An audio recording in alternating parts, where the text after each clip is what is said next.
اللہ الرحمن الرحیم۔ السلام علیکم بچے، امید کرتا ہوں کہ آپ لوگ باخیریت ہوں گے۔ میرا نام محمد اقبال ہے اور میں ادارے میں اکنامکس کا ٹیچر ہوں۔ ہم آن لائن کلاسز میں اس وقت ہمارا سلیبس یعنی لاسٹ لیکچر جو تھا وہ منی کا چیپٹر ہم نے سٹارٹ کیا تھا، اور اس میں ایک ٹاپک بارٹر سسٹم پڑھا تھا۔ بارٹر سسٹم کی ایک تو یہ ہے کہ پاس پیپر کے اگر لانگ کو دیکھا جائے تو یہ موسٹلی آپ سے پوچھا جاتا ہے، ایک بات۔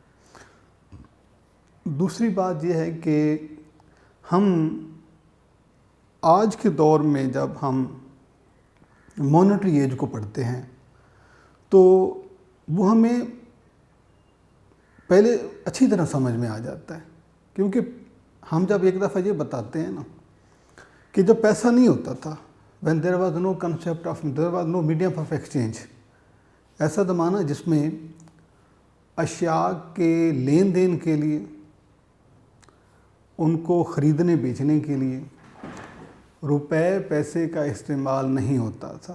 اس دور کے لوگ اپنی ضروریات زندگی پوری کرنے کے لیے کیا ایفرٹ کرتے تھے، کیا ان کا بیہیویئر ہوتا تھا۔ تو یہ جب ہم ساری تفصیل سے بات پڑھتے ہیں تو جب ہم یہ پڑھتے ہیں کہ بارٹر سسٹم ایک ایسے نظام کا نام ہے جو تاریخ کے ایک خاص دور پر اس کا راج رہا ہے، اور لوگ اس کی مدد سے انسان اپنی ضروریات پوری کرتے رہے ہیں۔ اس کو پڑھنے کے بعد جب ہم یہ پڑھتے ہیں کہ آج کا دور ہمارا اس سے بالکل الٹ ہے، تو یہ والے اگلے جتنے ہمارے ٹاپک ہیں یا موجودہ دور کا جو نیٹ ورک ہے، جو ہماری سمجھ میں اچھی طرح آ جاتا ہے۔ اب دیکھیں، بارٹر سسٹم میں ہم یہ پڑھتے ہیں کہ بارٹر سسٹم میں ضروریات مطابقت نہیں رکھتی تھیں، اس وجہ سے مسائل پیدا ہوتے تھے۔ اور پھر ہم یہ بات کرتے ہیں کہ اس وقت کوئی کامن مطلب ہے ایک یونٹ نہیں ہوتا تھا، کوئی پیمانہ نہیں ہوتا تھا جو یہ بتا سکے کہ اس لین دین میں فائدہ کس کو ہوا ہے، نقصان کس کو ہوا ہے، یا چیزوں کا ہم ڈیوائڈ نہیں کر سکتے تھے۔ اس دور میں پیسے کو سٹور نہیں کیا جا سکتا تھا، اور اس کے علاوہ جو ہے وہ ٹرانسفر بھی نہیں ہوتا تھا۔ یہ آج ہم انشاءاللہ جو ہم پڑھنے جا رہے ہیں وہ ہے اس ٹاپک کا نام ہے فنکشن آف منی۔ یہ اگلا ہے ہمارا ٹاپک فنکشن آف منی، اور اسے ہم اردو میں لکھتے ہیں زر کے فرائض۔ زر کے فرائض یعنی تو زر کے فرائض کیا کیا ہیں، زر ہمارے کس کس کام آتا ہے، روپے پیسے کا استعمال کیا ہے، ہم اس میں یہ پڑھتے ہیں۔ کیونکہ ہم پہلے ابھی تک جو ہم نے پڑھا ہے وہ اس سے پہلا ٹاپک تھا بارٹر سسٹم، اس میں تو پیسہ نہیں تھا، یعنی وہ اکانومی جو ہے وہ نان مانیٹری ہے، پیسے کے بغیر ہے، تو وہ کس طرح سے مسائل کا شکار تھی اور کیسے ہوئی۔ تو یہ سوال جب آپ سے پوچھا جاتا ہے بیٹے، تو یہ سوال آپ سے یوں پوچھا جائے گا کہ ڈیفائن منی، اس کے بعد explain the problems of functions of منی۔ یہ آپ کو سوال میں مکمل لکھ دیتا ہوں۔ Define money, describe the functions of money۔